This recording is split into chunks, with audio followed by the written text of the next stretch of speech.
Hello everyone, welcome to pen programmer. I am your host Imdad and इस video series में हम CSS को study करेंगे।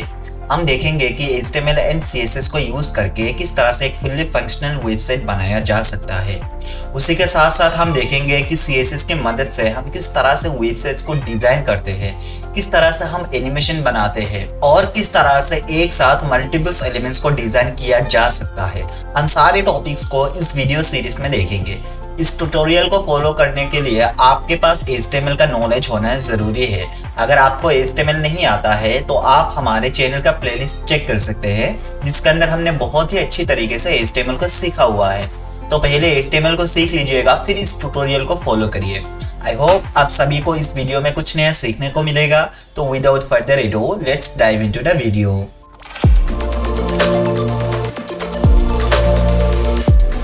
तो मैं आ गया हूँ VS कोड के अंदर और आज इस वीडियो में हमको इन टॉपिक्स के बारे में पढ़ना है, राइट।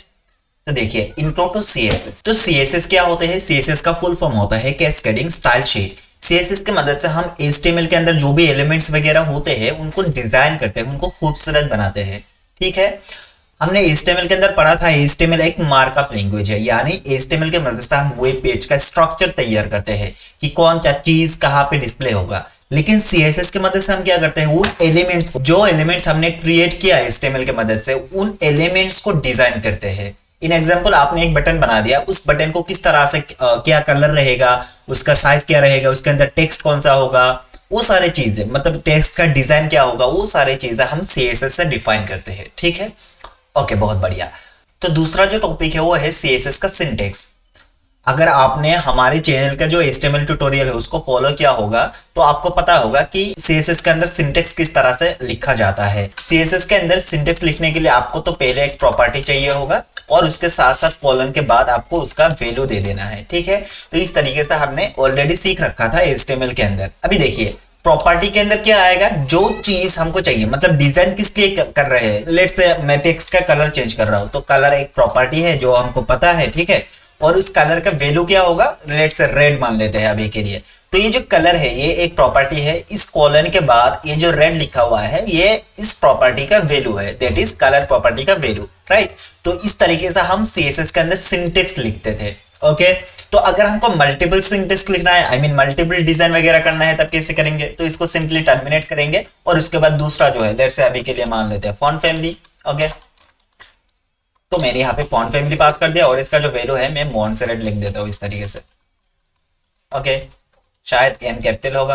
ओके, तो ये जो है दूसरा प्रॉपर्टी है और इसका वैल्यू कौन है, मॉन्सेरेट। तो मॉन्सेरेट फॉन्ट फैमिली का वैल्यू है, राइट। तो इस तरीके से हम मल्टीपल्स प्रॉपर्टीज को यूज कर सकते हैं CSS के अंदर। किस तरीके से करना है अभी देखेंगे थोड़ी देर में। ओके, तो देखिए, CSS के अंदर इनको पढ़ने से पहले मैं आपको ये चीजें समझा देना चाहता हूं। तो देखिए, वेज टू इंसर्ट CSS को किस तरीके से लिखा जा सकता है। यहाँ पे 3 तरीका लिखा हुआ है मैंने। एक तो होता है इनलाइन CSS, दूसरा होता है इंटरनल, तीसरा होता है एक्सटर्नल। इन तीनों के अंदर डिफरेंस क्या क्या है वो हम देखेंगे अभी। तो सबसे पहले मैं दिखा देता हूं आपको इनलाइन CSS किस तरीके से लिखा जाता है। तो देखिए, मैं यहाँ पे एक index.html पेज बनाऊंगा। ओके, यहाँ पे डॉक्यूमेंट स्ट्रक्चर लिख लूंगा। लेट्स से मैं यहाँ पे एक H1 डाल देता हूँ। ओके, मैं यहाँ पे लिखता हूँ वेलकम। सेव करूंगा, राइट क्लिक करके ओपन विथ लाइव सर्वर पे क्लिक करूंगा तो हमारा जो डॉक्यूमेंट है वो रेडी होके आ जाएगा। तो देखिए, ये हमारा डॉक्यूमेंट है जिसके अंदर वेलकम लिखा हुआ आ रहा है। अभी मुझे करना क्या है, इस टेक्स्ट को मुझे कलर करना है। किस तरीके से करेंगे, HTML के अंदर हमने ऑलरेडी पढ़ा हुआ था। ठीक है, तो देखिए, यहाँ पे मैं स्टाइल एट्रीब्यूट लगाऊंगा और इसके अंदर मैं कलर को पास करूंगा और इसका जो वैल्यू है वो रेड कर दूंगा। तो कलर क्या है, एक प्रॉपर्टी है और रेड इसका वैल्यू है। ठीक है, सेव करूंगा। देखिए, हमारा जो वेलकम है वो रेड में दिख रहा है। बहुत बढ़िया। तो ये जो तरीका है, ओके, यहाँ पे देखिए मैंने स्टाइल एट्रीब्यूट लगाया और इसके अंदर प्रॉपर्टी वैल्यूज को पास किया। तो ये जो तरीका है इसको बोला जाएगा इनलाइन स्टाइल शीट या फिर इनलाइन CSS। क्या ये चीज आपको समझ में आया? ओके, अभी समझाता हूँ। देखिए, मैं यहाँ पे P को ओपन एंड क्लोज करता हूँ और इसके अंदर मैं लिखता हूँ let's say this is a paragraph. Okay, इस तरीके से मैंने लिख दिया, कोई भी स्टाइल वगैरह नहीं है। मैं अगर चाहता हूं कि ये जो पैराग्राफ है इसका कलर ब्लू में आए तो मैं यहाँ पे स्टाइल एट्रीब्यूट को कुछ इस तरीके से पास करूंगा और इसका जो कलर है मैं इसको ब्लू कर दूंगा कुछ इस तरीके से। सेव करता हूं, देखिए ये ब्लू में कन्वर्ट हो गया। तो देखिए, विद इन द एलिमेंट जो हमने स्टाइल एट्रीब्यूट को पास करके उसके अंदर डिजाइनिंग वगैरह किया, इसी को बोला जाएगा इनलाइन स्टाइल शीट। मतलब विद इन द एलिमेंट आप कुछ स्टाइल पास कर रहे हैं तो उसको बोला जाएगा इनलाइन स्टाइल शीट। ओके ठीक है। दूसरा तरीका क्या है? दूसरा तरीका होता है इंटरनल सीएसएस या फिर इंटरनल स्टाइल शीट बोल सकते हैं आप। ओके देखिए, तो इंटरनल को किस तरीके से लिखेंगे? अगर सेम चीज मैं इंटरनल की मदद से लिखूं तब भी मैं लिख सकता हूं, मैं एक्सटर्नल तरीका भी यूज कर सकता हूं, लेकिन मैंने यहाँ पे कौन सा लगाया जो हमने HTML के अंदर पढ़ रखा था, that is inline style sheet. हमको क्या करना है? हमको इंटरनल सीएसएस यूज करना है। तो किस तरीके से करेंगे? देखिए, ये जो टाइटल है, टाइटल के ठीक बाद आ जाइए, यहाँ पे स्टाइल टैग को ओपन करिए। ध्यान दीजिएगा, मैंने यहाँ पे टैग बोला, ये एक एट्रीब्यूट है, ये एक टैग है। डिफरेंस क्या है? ये विद इन द एलिमेंट हमने लिखा, एक किसी एक पर्टिकुलर एलिमेंट के अंदर एट्रीब्यूट को पास किया जाता है एडिशनल इंफॉर्मेशन के तौर पर, और जो टैग है, टैग हमने हेड टैग के अंदर लगाया। ठीक है, इसके अंदर हम सीएसएस को लिख सकते हैं इंटरनल तरीके से। ओके देखिए, यह है इनलाइन तरीका और ये है इंटरनल। ओके, इंटरनल यानी उसी पेज के अंदर, देखिए जिस पेज के अंदर मेरे सारे एलिमेंट्स है उसी पेज के अंदर मैं स्टाइल को डिफाइन कर रहा हूं, तो उसको बोला जाएगा इंटरनल तरीका। ओके बहुत बढ़िया। तो देखिए इंटरनल के अंदर किस तरीके से कोड करेंगे, अभी यहाँ पे आते हैं। ठीक है, तो इन दोनों में मतलब एक्सटर्नल पे थोड़ी देर बाद आते हैं। अभी देखिए एलिमेंट सेलेक्टर, इस पे देखिए सीएसएस के अंदर सेलेक्टर्स मिलता है। सेलेक्टर्स का काम क्या होता है? किसी एक पर्टिकुलर एलिमेंट्स को सेलेक्ट करना ही सेलेक्टर का काम होता है। अच्छा, सेलेक्टर क्यों यूज करना है? ताकि हम उस एलिमेंट को टारगेट करके उसके अंदर कुछ डिजाइन वगैरह पास कर सके। अच्छा, तो अगर मुझे H1 को डिजाइन करना है तो मैं किस तरीके से करूंगा? इसको पहले तो सेलेक्ट करना पड़ेगा, फिर इसके अंदर मैं CSS को पास करूंगा। ओके देखिए, हमारे पास बहुत सारे सेलेक्टर्स होते हैं, उनमें से मैंने इन सेलेक्टर्स को यहाँ पे लिख रखा है क्योंकि ये इंपॉर्टेंट है। अगर ये आपको समझ में आ जाएगा तो बाकी का आप खुद ब खुद सीख जाएंगे। ठीक है, तो देखिए पहला जो सेलेक्टर है वो है एलिमेंट सेलेक्टर। अब ये एलिमेंट क्या है? अगर आपको पता नहीं है कि एलिमेंट क्या है, दैट मीन्स आपने पहले का वीडियोस नहीं देखा। आप पहले का वीडियोस कंप्लीट करिए, HTML को कंप्लीट करिए, फिर इस वीडियो को फॉलो करिए। एलिमेंट्स यानी एक ओपनिंग टैग, उसके अंदर कुछ कंटेंट, एक क्लोजिंग टैग कहलाता है एक एलिमेंट। राइट, तो देखिए मैं इसके अंदर से स्टाइल एट्रीब्यूट को रिमूव कर दूंगा कुछ इस तरीके से। ओके, अभी क्या है, कुछ भी डिजाइन नहीं है, एकदम नॉर्मल सा दिख रहा है, कोई भी दिक्कत नहीं है। मुझे क्या करना है? इस एलिमेंट को सिलेक्ट करना है। तो इस एलिमेंट का नाम क्या है? आप बोलेंगे कि H1 एलिमेंट। हाँ बहुत बढ़िया, तो यहाँ पे H1 को टारगेट करेंगे। मैंने कुछ इस तरीके से H1 लगाया, फिर यहाँ पे मैं कर्ली ब्रेसेस को इस तरीके से ओपन क्लोज कर दूंगा, और इसके अंदर आके मैं यहाँ पे जो भी CSS का प्रॉपर्टीज वैल्यूज है वो पास कर दूंगा। जैसे मैं चाहता हूँ कि यहाँ पे इसका जो कलर है वो रेड हो जाए। ओके, मैं सेव कर दूंगा। सेव करने के बाद देखिए हमारा जो वेलकम का कलर है वो चेंज होके आ गया। यहाँ पे किसको टारगेट किया मैंने? एलिमेंट को टारगेट किया। अच्छा, अभी एक क्वेश्चन आ सकता है, अगर मैं दूसरा एक एलिमेंट बना लूं लेट्स से H1 से, और इसके अंदर मैं कुछ भी पास कर देता हूं, लेट्स से कुछ भी। ओके, अभी ये जो एलिमेंट है, क्या आप बता सकते हैं कि इसके अंदर ये वाला अप्लाई होगा कि नहीं होगा? होगा। क्यों होगा? देखिए यहाँ पे आपने एलिमेंट को टारगेट किया, दैट मीन्स इस बॉडी के अंदर जितने भी उन एलिमेंट्स से मैच करता है, सारे एलिमेंट्स के अंदर कलर जो है रेड हो जाएगा। यानी H1 जितने भी होगा इस पेज के अंदर, सारे एलिमेंट्स का कलर रेड हो जाएगा। सेव करता हूं, देखिए कुछ भी का जो कलर है वो भी चेंज होके दिखा। ओके, लेकिन अगर मैं इसको H2 से या फिर कुछ अलग एलिमेंट से लिखता, जिस तरीके से मैंने P एलिमेंट्स के अंदर लिखा हुआ है, कुछ अलग एलिमेंट्स जो यहाँ पे डिफाइंड नहीं है, जैसे मैं यहाँ पे लिखता हूँ कुछ भी विथ H2, मैंने इस तरीके से लिखा, इसके अंदर अप्लाई नहीं होगा। क्यों नहीं होगा? क्योंकि आपने यहाँ पे तो टारगेट किया ही नहीं उसको। राइट, तो ये होता है हमारा एलिमेंट सेलेक्टर। आप यहाँ पे कुछ भी एलिमेंट का सेलेक्ट कर सकते हैं। देखिए मैं अगर P को सेलेक्ट करूं इस तरीके से, तो इसके अंदर P कितने हैं? एक P है, तो ये जो P है इसके अंदर मैं लेट्स से कलर को पास कर देता हूं blue as of now. Okay, save करूंगा। सेव करने के बाद देखिए ये जो हमारा P एलिमेंट है ये सेलेक्ट होकर इसका कलर जो है ब्लू में कन्वर्ट हो गया। तो हमने P एलिमेंट को सेलेक्ट किया। ओके, अगर मैं चाहता हूं कि H2 का कलर दूसरा कुछ हो जाए तो मैं H2 को इस तरीके से सेलेक्ट कर सकता हूं, और इसके अंदर मैं कुछ भी पास कर सकता हूं, और इसका जो कलर है मैं अभी के लिए स्काई ब्लू कर देता हूं। सेव करूंगा तो देखिए ये जो कुछ भी H2 है इसका कलर स्काई ब्लू बन गया। राइट, तो इस तरीके से आप एलिमेंट को सेलेक्ट कर सकते हैं। क्या जरूरी है इसके अंदर सिर्फ कलर ही यूज किया जाए? नहीं, आप कुछ भी तरीके का प्रॉपर्टीज वैल्यू जो है वो पास कर सकते हैं। इन एग्जांपल देखिए, मैं चाहता हूं कि इसका जो बैकग्राउंड कलर है वो रेड हो जाए, और इसका जो कलर है वो मैं रेड ना के इसको रेड ना देके इसको व्हाइट कर दूंगा। ठीक है, तो देखिए H1 जो होगा उसका बैकग्राउंड कलर रेड होगा, और इसका जो टेक्स्ट कलर होगा वो व्हाइट होगा। सेव करूंगा तो देखिए ये हमारा H1 था, ये भी H1 था, तो इसका बैकग्राउंड कलर रेड हो गया और टेक्स्ट कलर व्हाइट, इसका भी background colour red, text colour white. तो इस तरीके से आप यहाँ पे मल्टीपल्स प्रॉपर्टीज वैल्यूज का यूज कर सकते हैं, राइट। ओके, बहुत बढ़िया। देखिए, अगर मैं पी को चाहता हूँ कि कुछ बैकग्राउंड वगैरह ऐड कर दो तो मैं यहाँ पे जाऊंगा, बैकग्राउंड कलर लगाऊंगा, लेट्स से पिंक, और इसका जो कलर होगा वो अभी के लिए ब्लैक कर देते हैं, ठीक है।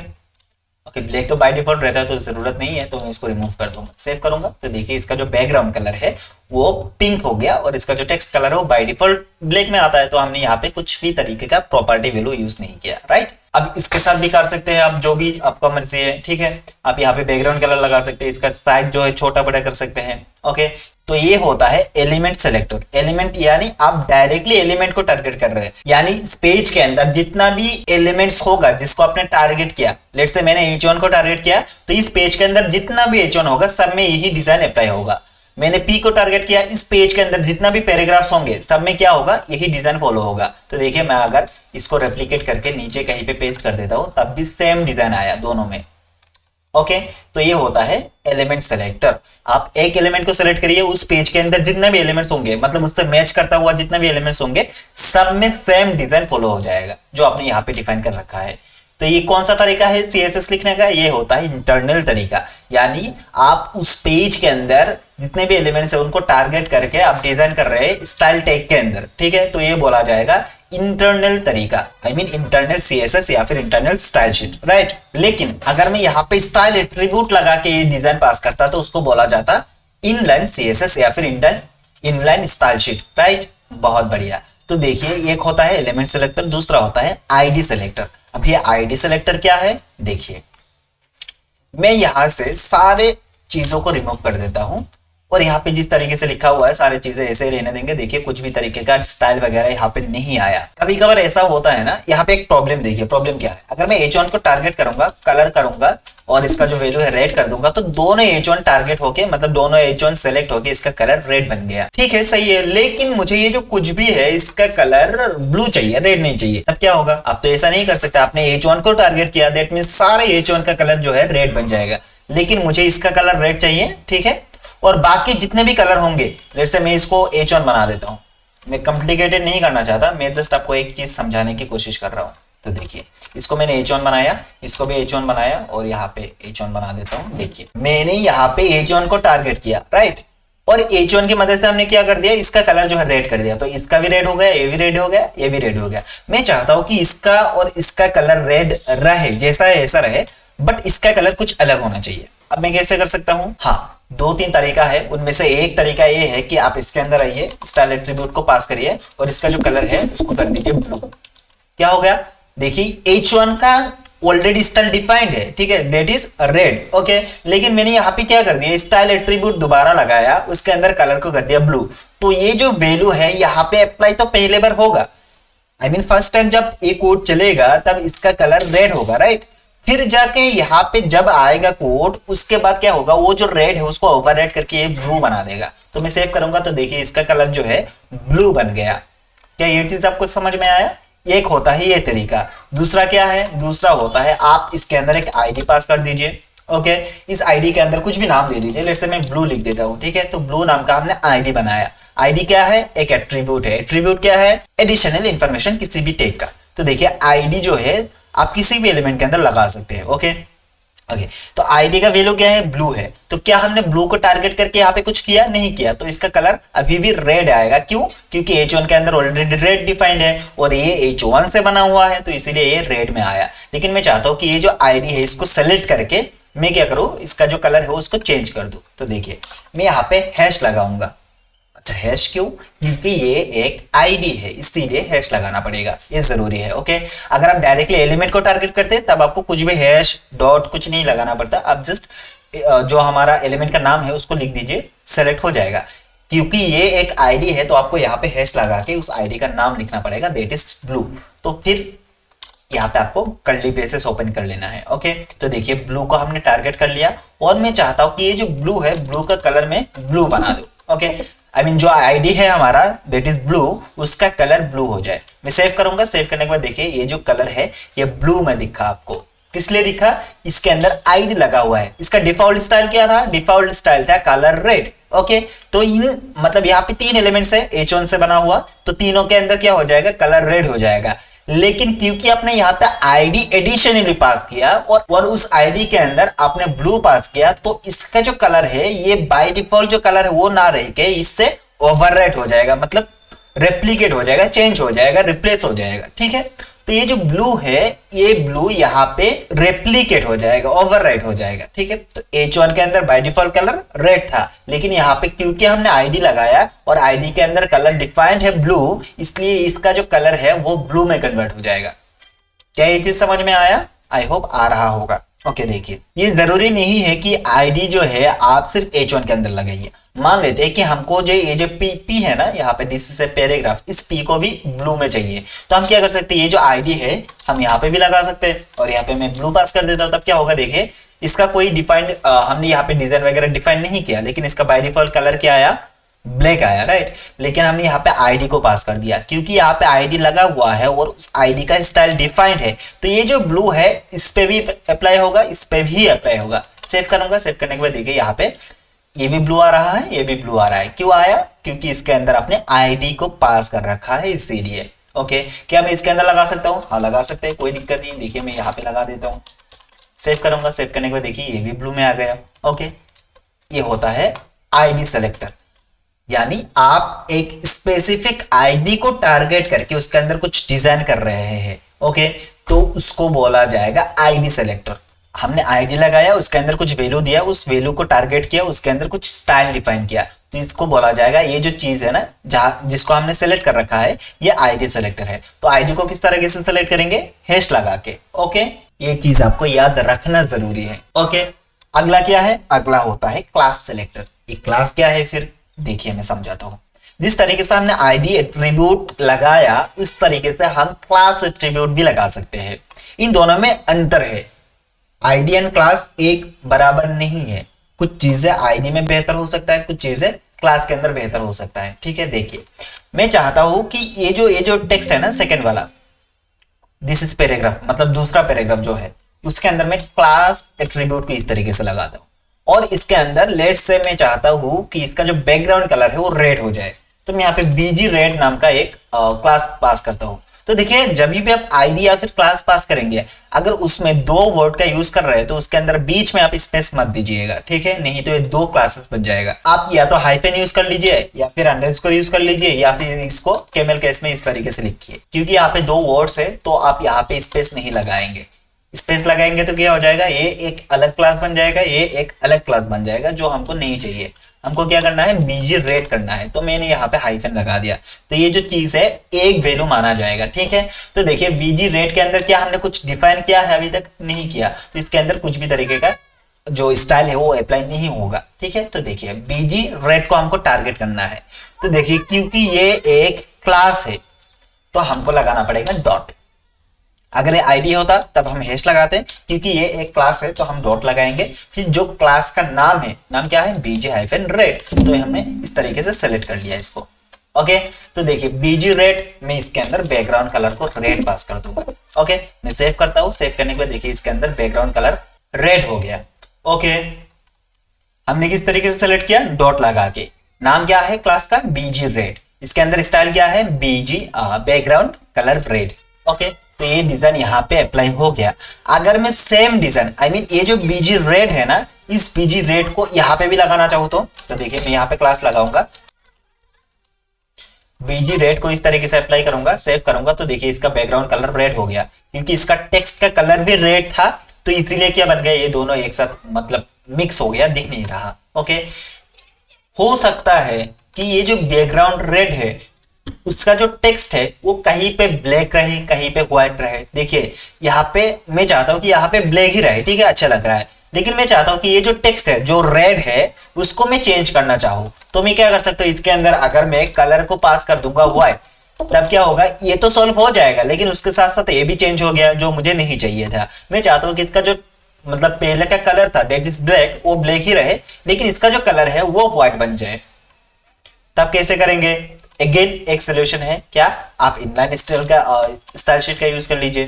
तो देखिए अगर मैं चाहता हूं कि ये जो बीजी रेड है इसके अंदर स्टाइल एट्रीब्यूट लगा के इसका जो कलर है उसको मैं व्हाइट कर दूं, सेव करूंगा तो इसका कलर तो व्हाइट बन जाएगा। लेकिन अगेन ये लंबा तरीका है, इस तरीके से हमको नहीं करना है, ठीक है। हम क्या करेंगे, इसके लिए एक अलग से क्लास बनाएंगे जिस क्लास का काम ही होगा टेक्स्ट को व्हाइट कर देना, ठीक है। तो देखिए मैं यहाँ पे बीजी नहीं सॉरी टेक्स्ट व्हाइट लिखता हूँ इस तरीके से। ओके, टेक्स्ट व्हाइट क्या है, क्लास का नाम है। इसका काम क्या होगा, इसका काम होगा टेक्स्ट को व्हाइट कर देना। ओके, तो देखिए टेक्स्ट व्हाइट बन गया हमारा एक दूसरा क्लास, ठीक है। मैं सेव करूंगा, सेव करने के बाद इस पे इसके अंदर कुछ भी तरीके का चेंजेस नहीं आया। क्यों नहीं आया, क्योंकि इसके अंदर हमने क्लास को यूज किया ही नहीं। तो देखिए इसके अंदर इस एलिमेंट के अंदर ऑलरेडी एक क्लास लगा हुआ है, दैट इज BGRED। इसका काम क्या है, बैकग्राउंड को रेड कर देना। और क्योंकि ये एक H1 है, H1 को हमने ऑलरेडी टारगेट करके इसका कलर जो है रेड कर रखा था, तो इसका जो बाय डिफॉल्ट कलर है वो क्या आया, रेड में आया, इसीलिए हमको दिख नहीं रहा। लेकिन मैं चाहता हूं सिर्फ इस पर्टिकुलर एलिमेंट के अंदर टेक्स्ट का कलर व्हाइट हो, बाकी में नहीं होना चाहिए। ओके, बाकी में जिस तरीके से है उस तरीके से ही रहना चाहिए। तो हमने क्या किया, अभी एक क्लास प्रिपेयर किया। इस क्लास को हम यहाँ पे दूसरे वैल्यू के तौर पे लगा सकते हैं कुछ इस तरीके से। तो देखिए इसके अंदर कितने क्लासेस है, एक तो BGRED, दूसरा है टेक्स्ट व्हाइट। BGRED का काम है बैकग्राउंड को रेड कर देना, टेक्स्ट व्हाइट का काम है टेक्स्ट को व्हाइट कर देना। तो मैं अगर सेव करूंगा, सेव करने के बाद देखिए यहाँ पे हमारा जो बैकग्राउंड है वो रेड पे दिखा और इसका जो टेक्स्ट है वो व्हाइट पे दिखा और कहीं पे भी कुछ भी तरीके का इफेक्ट नहीं हुआ, ठीक है। अगर मैं सेम तरीके से लेट से मान लेते हैं कि यहाँ पे जो P एलिमेंट है इसके अंदर में मुझे टेक्स्ट व्हाइट चाहिए, अभी पहले नहीं चाहिए था, अभी चाहिए, ठीक है। तो मैं यहाँ पे टेक्स्ट व्हाइट कर दूंगा इस तरीके से और इसका जो टेक्स्ट है वो व्हाइट में कन्वर्ट हो जाएगा। ओके, अभी देखिए अंतर समझाता हूं IDN क्लास के अंदर क्या होता है। देखिए हमने यहाँ पे मल्टीपल क्लासेस का यूज कर रखा है जो कि परफेक्टली काम कर रहा है, ठीक है, कोई दिक्कत नहीं है।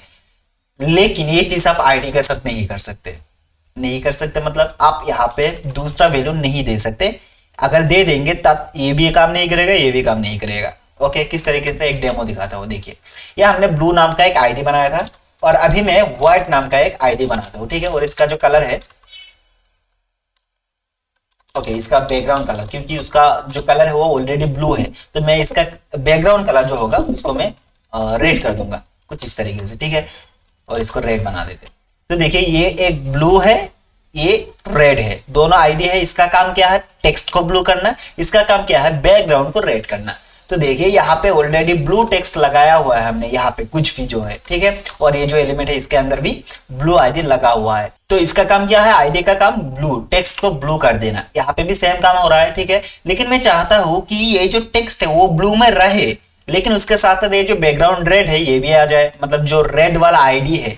ओके, ID के अंदर तो आप क्लास यूज नहीं कर सकते, तो इसके लिए हमने क्या किया, अलग से एक रेड बनाया, रेड नाम का ID बनाया जिसका काम है बैकग्राउंड को रेड करना। तो अगर मैं इस रेड को यहाँ पे पास कर दूंगा, ना तो ये ब्लू वाला काम करेगा ना तो रेड वाला काम करेगा। देखिए मैं सेव करता हूँ, सेव करने के बाद इसके अंदर ना तो टेक्स्ट ब्लू हुआ ना तो बैकग्राउंड रेड हुआ, दोनों में से कोई भी काम नहीं किया।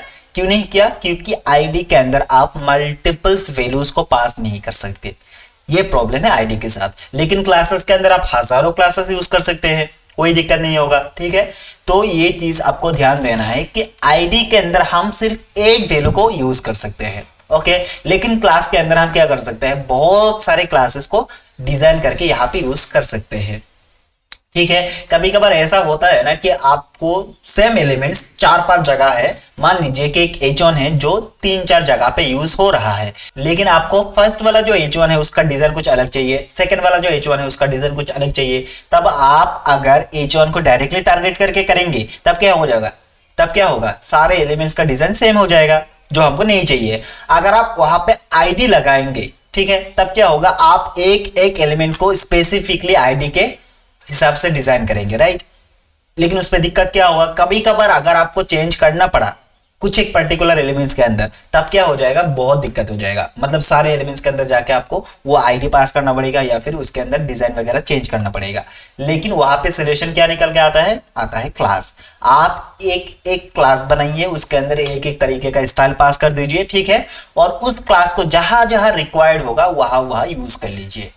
तो मेरे पॉइंट ऑफ व्यू से क्लास एक बेहतर ऑप्शन है अगर आप डिजाइन को चेंज करना चाहते हैं, मतलब मल्टीपल्स डिजाइन का यूज करना चाहते हैं एक एलिमेंट के अंदर, ठीक है। तो मतलब फ्लेक्सिबिलिटी मिल जाता है क्लास के अंदर। आईडी के अंदर क्या होगा, आईडी के अंदर भी आप डिजाइन कर सकते हैं, बुरी नहीं है, बट यहाँ पे कभी कभार ऐसा होता है जिस तरीके से मैंने बोला कि इसका जो ब्लू मतलब जो टेक्स्ट है वो ब्लू में रहे लेकिन बैकग्राउंड कलर भी ऐड हो जाना चाहिए। तो आप क्या कर सकते हैं, इसके अंदर आईडी तो दूसरा पास नहीं कर सकते, लेकिन हाँ आप आईडी एंड क्लास को एक साथ यूज जरूर कर सकते हैं। तो देखिए अगर मैं ये जो बीजी रेड है ये क्लास है, अगर मैं इसके अंदर पास कर दूंगा तो इसका जो बैकग्राउंड कलर है वो रेड हो जाएगा। आईडी एंड क्लास दोनों को एक साथ यूज कर सकते हैं किसी भी एलिमेंट के अंदर, लेकिन मल्टीपल्स आईडीज आप यूज नहीं कर सकते, मल्टीपल क्लास आप यूज कर सकते हैं। क्या ये चीज आपको समझ में आया? देखिए ज्यादा कॉम्प्लिकेटेड कुछ नहीं है, आपको जस्ट एक चीज ध्यान देना है कि एक एलिमेंट के अंदर आप मल्टीपल आईडीज को यूज नहीं कर सकते, लेकिन क्लास के अंदर आप मल्टीपल क्लासेस को डिजाइन करके यूज कर सकते हैं, कोई भी दिक्कत नहीं है। ओके बहुत बढ़िया, चलिए आगे बढ़ते हैं। आगे है यूनिवर्सल सेलेक्टर। देखिए यूनिवर्सल सेलेक्टर क्या होता है, मैं यहां से सारे आईडीज और जो क्लासेस है इसको रिमूव करूंगा। ओके देखिए रिमूव कर दिया। देखिए कुछ भी तरीके का डिजाइन नहीं है। ओके डिजाइन एक है क्योंकि यहाँ पे हमने ये जो इनको टारगेट करके किया था, तो मैं सारे डिजाइन को रिमूव कर दूंगा। अभी कैसा दिख रहा है, एकदम ब्लैंक, कुछ भी तरीके का डिजाइन यहाँ पे नहीं है। ओके मैं चाहता हूं कि इस पेज के अंदर जितने भी एलिमेंट्स है सारे एलिमेंट्स का कलर जो है वो रेड में हो जाए इन एग्जाम्पल। तो आप बोलेंगे कि हाँ सही बात है, आप इसको H1 से टारगेट कर लीजिए। ओके H1 करेंगे तो इसका जो कलर होगा रेड कर देंगे, ठीक है, तो सारा H1 रेड हो जाएगा।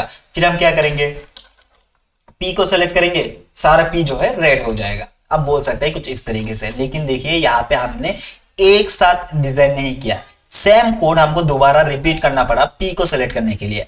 मान लीजिए कि कल को यहाँ पे मैंने H2 डाल दिया और इसके अंदर बोल दिया हेलो, सेव करूंगा। सेव करने के बाद देखिए हेलो तो डिजाइन पे नहीं आया, तो इस हेलो को अगर मैं रेड पे लाना चाहता हूँ तब मुझे क्या करना पड़ेगा, इस H2 को दोबारा सेलेक्ट करना पड़ेगा और इसके अंदर कलर प्रॉपर्टी को पास करना पड़ेगा और इसका वैल्यू रेड करना पड़ेगा, फिर जाके ये सारे बन जाएगा।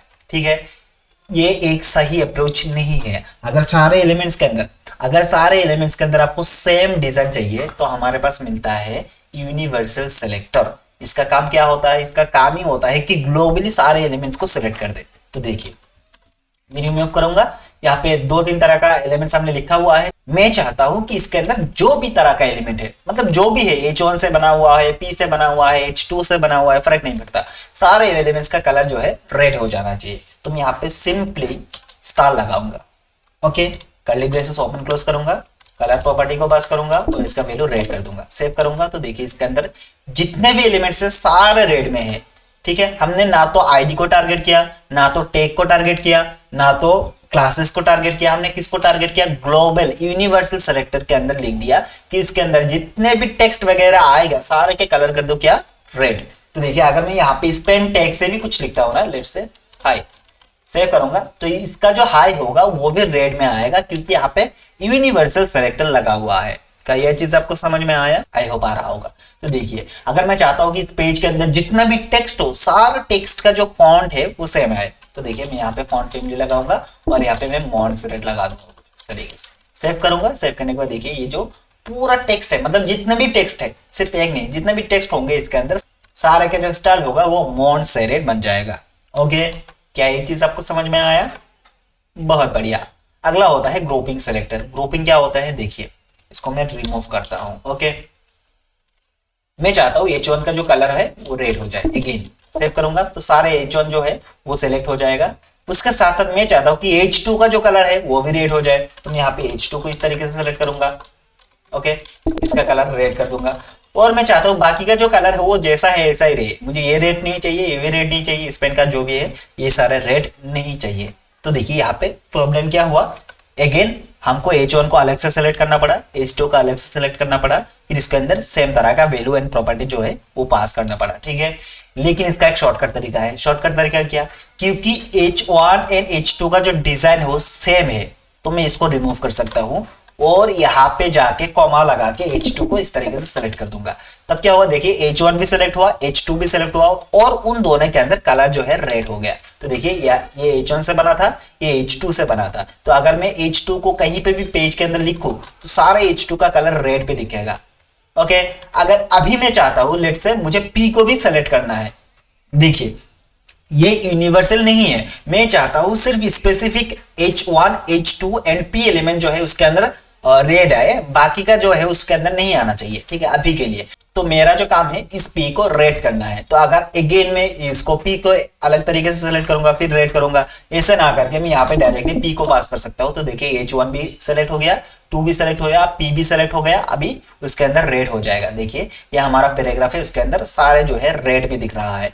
अभी मान लीजिए कि मैं H3 को कहीं पे बनाता हूँ, लेट्स इसको H3 बना देता हूँ और उसी के साथ साथ H3 इसको भी बना देता हूँ। सेव करूंगा, सेव करने के बाद देखिए H3 है और ये एक स्पेन है, ठीक है। और उसके साथ साथ मान लीजिए कि मैं बी एलिमेंट से कुछ बनाता हूँ, I am board, okay. Save करूंगा तो देखिए ये बी है, इसके अंदर भी कलर वगैरह नहीं आया, इसके अंदर भी नहीं आया, इसके अंदर भी नहीं आया। अभी मैं चाहता हूं कि ये जो H3 है और ये जो स्पेन है और ये जो बी है, इन तीनों का कलर, सिर्फ तीनों का कलर ब्लू आना चाहिए। तो मैं क्या कर सकता हूँ, मैं लिखूंगा यहाँ पे H3 कॉमा फिर जो स्पेन टैग है उसको, फिर जो हमारा बी टैग है उसको, और इसके अंदर कलर को पास कर दूंगा ब्लू, ठीक है। मैं सेव करूंगा, सेव करने के बाद देखिए ये ब्लू में आया, H3 से था, ये ब्लू में आया, ये बी से था, ये स्पेन में, मतलब ये भी ब्लू में आया, ये स्पेन से था, ठीक है। तो इस तरीके से आप ग्रुप को सिलेक्ट कर सकते हैं। आपको ये डिजाइन किस किस ग्रुप के अंदर, आई मीन किस किस टेक्स के अंदर अप्लाई करना है, उन सारे टेक्स का नाम लिख दीजिए तो ग्रुप बन जाएगा। ये जरूरी नहीं ये सिर्फ एलिमेंट के साथ हो, आप क्लासेस के साथ भी कर सकते हैं, ठीक है। आप यहाँ पे चाहे तो आईडी का भी यूज कर सकते हैं, यहाँ पे चाहे तो क्लास का भी यूज कर सकते हैं, वो आपके ऊपर है। कुल मिला के मुद्दा यही है कि आप मल्टीपल्स एलिमेंट को एक साथ सेलेक्ट करके उसके अंदर एक स्पेसिफिक डिजाइन जो है पास कर सकते हैं, ओके। बहुत बढ़िया, ठीक है। तो हमने सारे सेलेक्टर्स के बारे में पढ़ लिया। एलिमेंट सेलेक्टर किस तरीके से होता है, डायरेक्टली टैग का नाम लिख दीजिए। आईडी सेलेक्टर हैश से स्टार्ट होता है, क्लास सेलेक्टर डॉट से स्टार्ट होता है, यूनिवर्सल सेलेक्टर डायरेक्टली स्टार लगा दीजिए, और ग्रुपिंग सेलेक्टर जो होता है उसके अंदर आप आईडी का भी यूज कर सकते हैं, एलिमेंट का भी यूज कर सकते हैं, क्लास भी यूज कर सकते हैं, वो आपके ऊपर है, ठीक है। बहुत बढ़िया।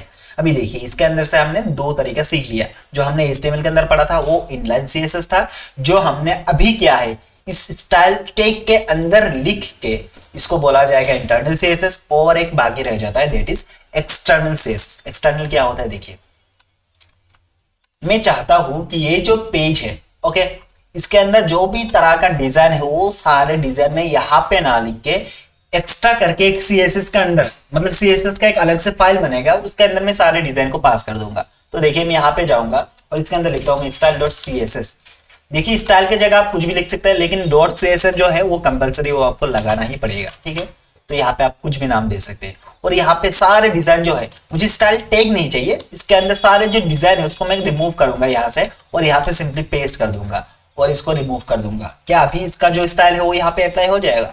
नहीं होगा। देखिए क्यों नहीं हुआ, अभी आपने एक सेपरेट फाइल बनाया, उस फाइल को इस फाइल से लिंक करना पड़ेगा, तब जाके इस पेज को पता चलेगा कि इसका जो स्टाइल है वो style.css के अंदर लिखा हुआ है।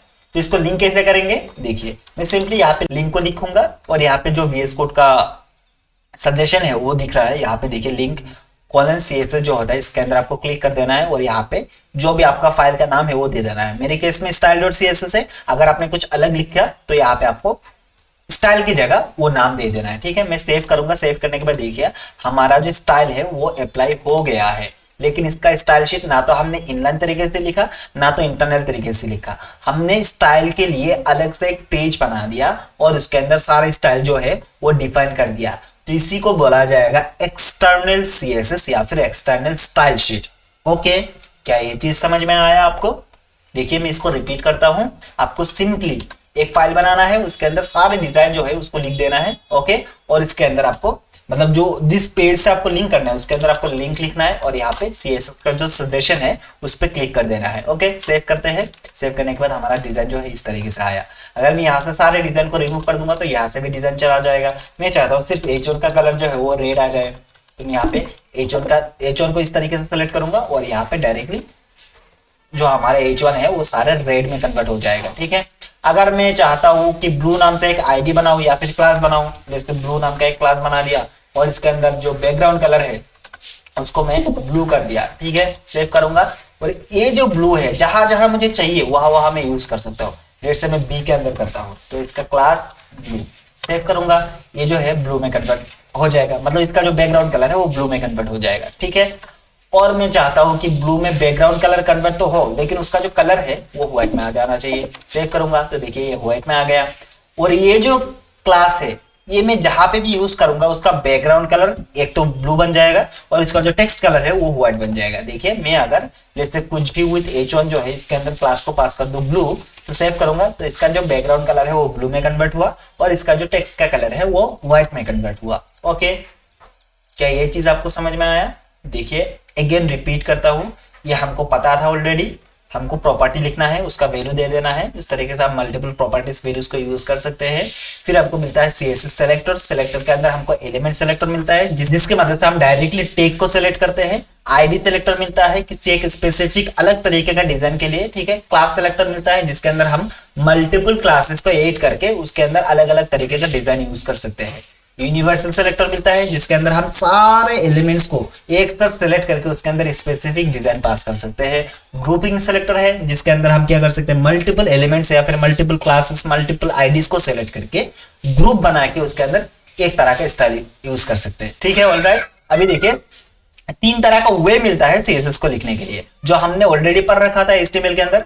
देखिए HTML के अंदर हमारा मुद्दा था HTML को सीखना, ना कि CSS को, क्योंकि विदाउट CSS आपको मजा नहीं आएगा। इसलिए मैंने आपको इनलाइन CSS का थोड़ा बहुत पढ़ाया था कि किस तरीके से हम एलिमेंट्स को स्टाइल कर सकते हैं, राइट। ओके, तो अभी जो तरीका है, अभी 2 तरीका और बढ़ गया, मतलब अभी 2 वेज और निकल के आ गए। एक तो इंटरनल, यानी उस पेज के अंदर जहां पे आपको डिजाइन करना है उस पेज के अंदर स्टाइल टैग लगा के उसके अंदर जो भी डिजाइन है वो पास कर सकते हैं, वो होता है इंटरनल CSS। और तीसरा जो तरीका है, आप CSS के लिए अलग से एक पेज ही बना डालिए, ठीक है। उसके अंदर सारे एलिमेंट्स को टारगेट करके डिजाइन कर दीजिए, तो उसको कहलाएगा एक्सटर्नल CSS। आई होप आप सभी को वीडियो समझ में आया। अगर नहीं समझ में आया तो वीडियो को दोबारा देखिए, समझ में आ जाएगा। एक बार में सब कुछ नहीं आता सभी को, ठीक है। तो अगर आपको समझने में प्रॉब्लम हो रहा है तो वीडियो को दोबारा देखिए, आपको समझ में आ जाएगा। अगर कोई क्वेश्चन या फिर डाउट है तो कमेंट करिएगा, मैं आपके कमेंट का रिप्लाई जरूर करूंगा। तो चलिए मिलते हैं अगली वीडियो में। पेन प्रोग्रामर की वीडियो देखने के लिए आपका बहुत बहुत धन्यवाद।